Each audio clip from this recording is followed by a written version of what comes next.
Olá pessoal, eu vou nesse vídeo fazer um breve resumo da conversa que eu tive com os pais na primeira reunião do ensino médio, que foi no primeiro sábado após o início das aulas.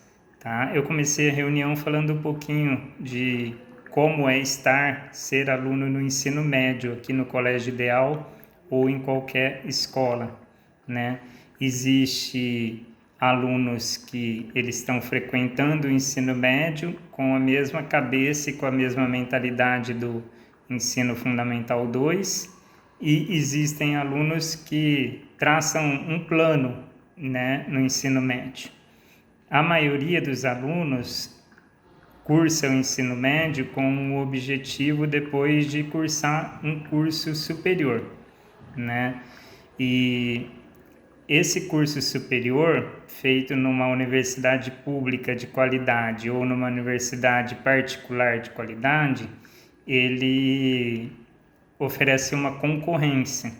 E essa concorrência faz com que o estudante que realmente não criou um hábito de estudo durante o ensino médio, ele não consegue competir no final do terceiro. Então, ele não consegue disputar essa vaga. Tá? A maioria dos alunos do ensino médio, do Colégio Ideal e de outras escolas também, eles não estudam.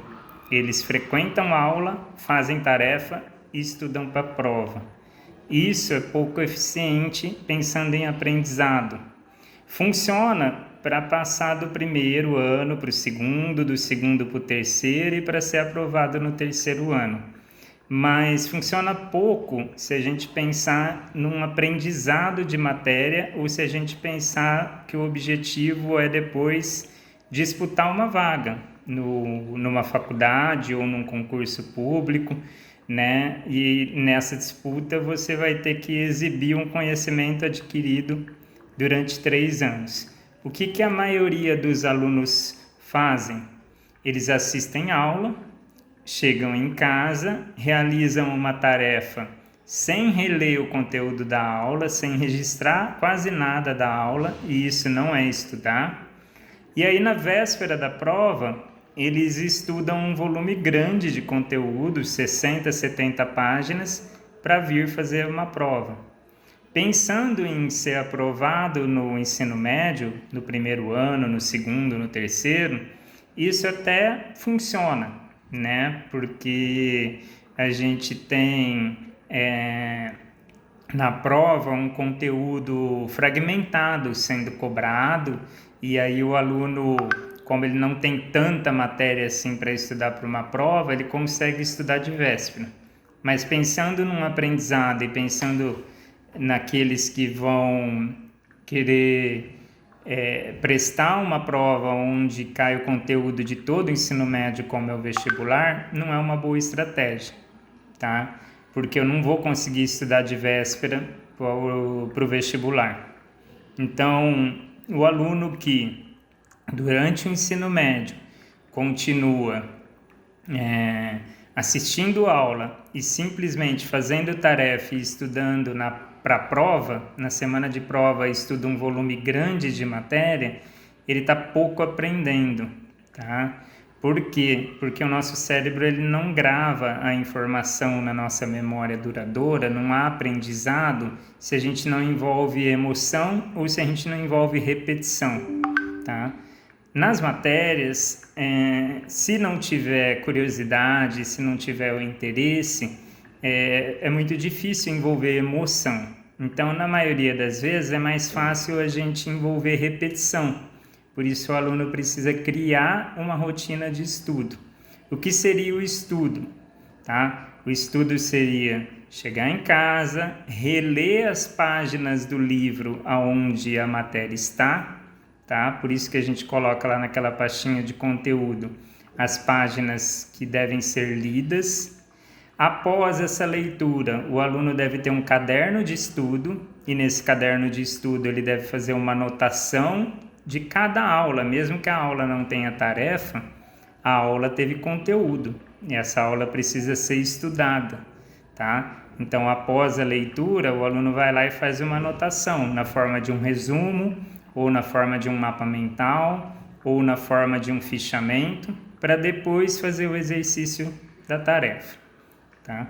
Quando o aluno volta para a escola e 2, 3 dias depois ele tem a segunda aula do mesmo capítulo, do mesmo conteúdo, quando ele chega em casa, ele vai reler a anotação da primeira aula para depois estudar e fazer a anotação da segunda aula e assim por diante.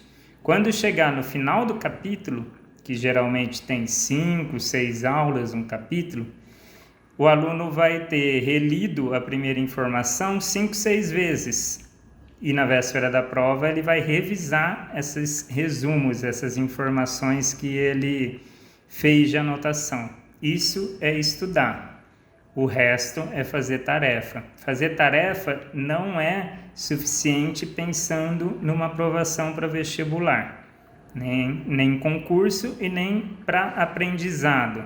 Fazer tarefa é suficiente aos trancos e barrancos para aprovação no ensino médio, no primeiro, no segundo e no terceiro. Então, a primeira escolha que o aluno tem que ter é criar uma rotina de estudo no primeiro e no segundo ano do ensino médio de mais ou menos 1h30 por tarde, de segunda a sexta, e talvez um pouquinho a mais no terceiro, vamos falar de 2 horas por tarde, para realmente que o aluno faça estudo de matéria, estudo de teoria, registro de teoria que eu vou fazer revisões, senão o meu cérebro não vai entender que aquele conteúdo é importante e não vai gravar esse conteúdo, tá? Quem não estiver fazendo isso, e poucos fazem, não está se preparando, né? Não está aprendendo, primeiramente, e não está se preparando para uma grande prova, que seria o vestibular.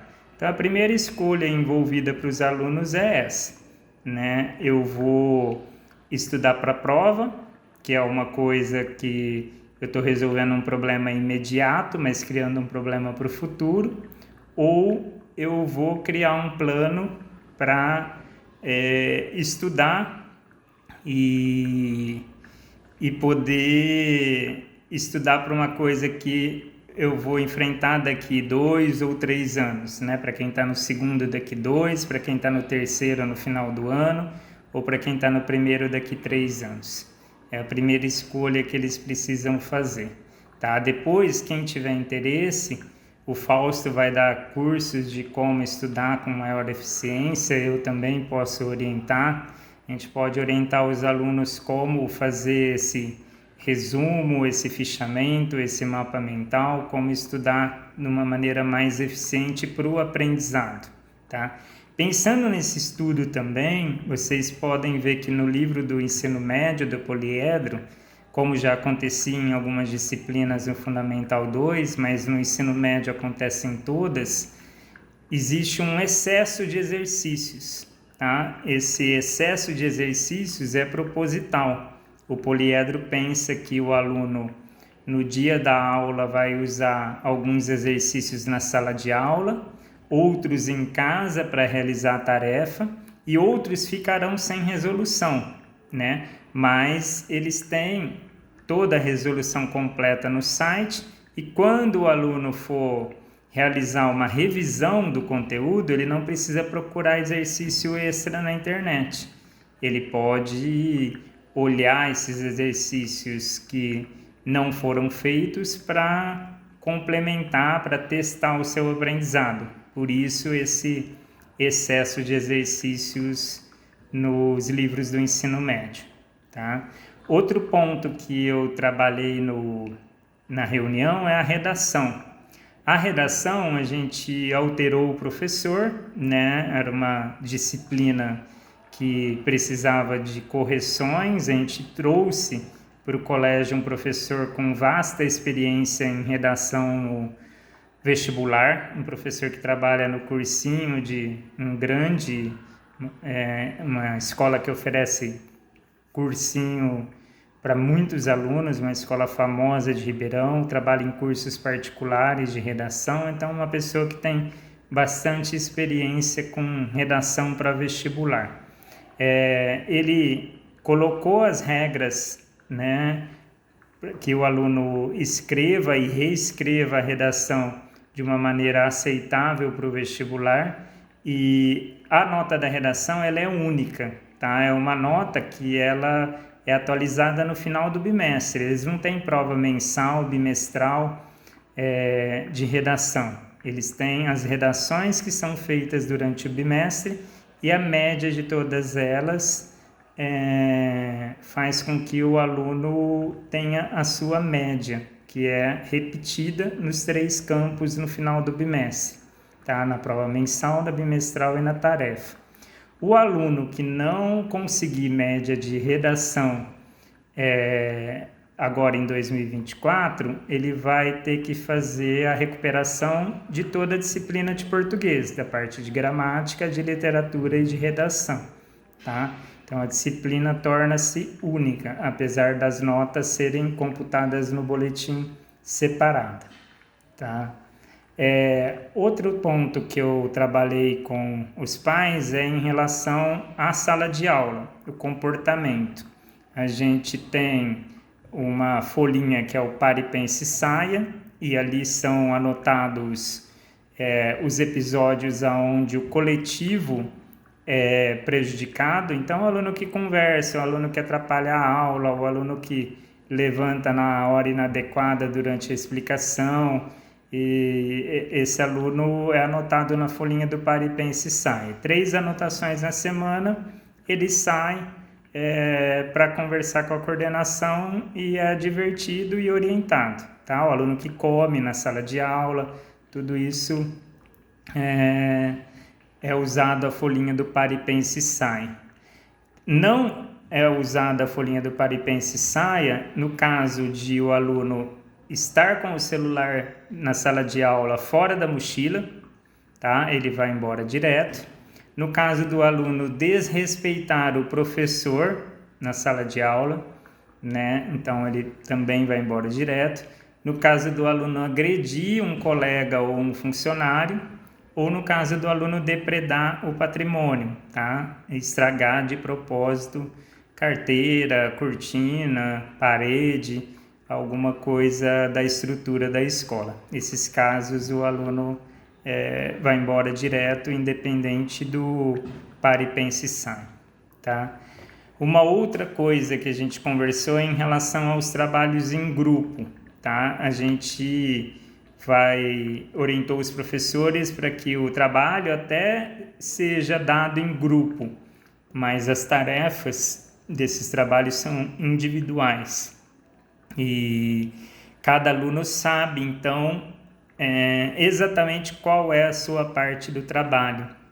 Eles não têm necessidade de se reunir fora da escola para discutir e nem criar grupos de WhatsApp para essa discussão, tá? Então, cada um faz a sua parte, e se um não pode estar presente no dia da apresentação, não tem problema.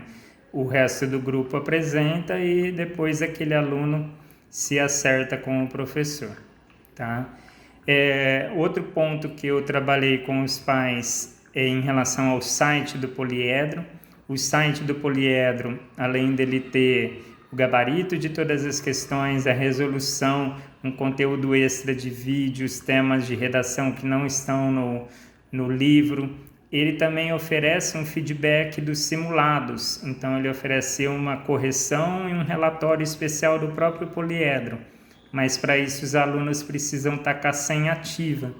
Então, eu pedi que agora, durante o mês de fevereiro, todo mundo testasse a sua senha lá no portal do poliedro. E quem não tivesse com a senha ativa, que me mandasse uma mensagem para que a gente providenciasse junto ao poliedro a atualização ou uma nova senha temporária para que o aluno tenha acesso depois a esses relatórios, tá? Os simulados, eles são realizados aos sábados, tá? No sábado, no período da manhã, O primeiro ano e o segundo ano do ensino médio faz um simulado por bimestre, e aí eles são convidados como treineiros no simulado Enem e no FUVEST. E o terceiro ano do ensino médio vai ter 5 simulados Enem e 3 simulados FUVEST durante o ano. Tem mês que tem 3 semanas de simulados. E o simulado é importante para que o aluno realmente treine o tempo da prova, perceba a diferença das provas do Enem, da FUVEST, da Unesp, da Unicamp. Então é muito importante a participação e também a correção, né? Esse relatório que o poliedro oferece, tá? No mais, a gente durante o ensino médio vai trazer profissionais aqui para poder conversar com os alunos daquelas profissões que o grupo tenha mais interesse, vai alertá-los para que conheçam os cursos nas universidades aqui de Ribeirão, conversem com estudantes que estão fazendo pós-graduação, com estudantes recém-formados, com estudantes que já estão trabalhando, para conhecer a profissão que eles almejam ou para decidir a profissão. Vamos frequentar também feiras de profissões e para poder ajudá-los aí nessa escolha do futuro profissional, tá? Eu me coloco à disposição aqui para esclarecer quaisquer dúvidas. Mande mensagem pelo WhatsApp e eu estou aqui para tentar ajudá-los ou procurar quem possa ajudá-los nessa caminhada aí do ensino médio. Combinado? Um abraço a todos.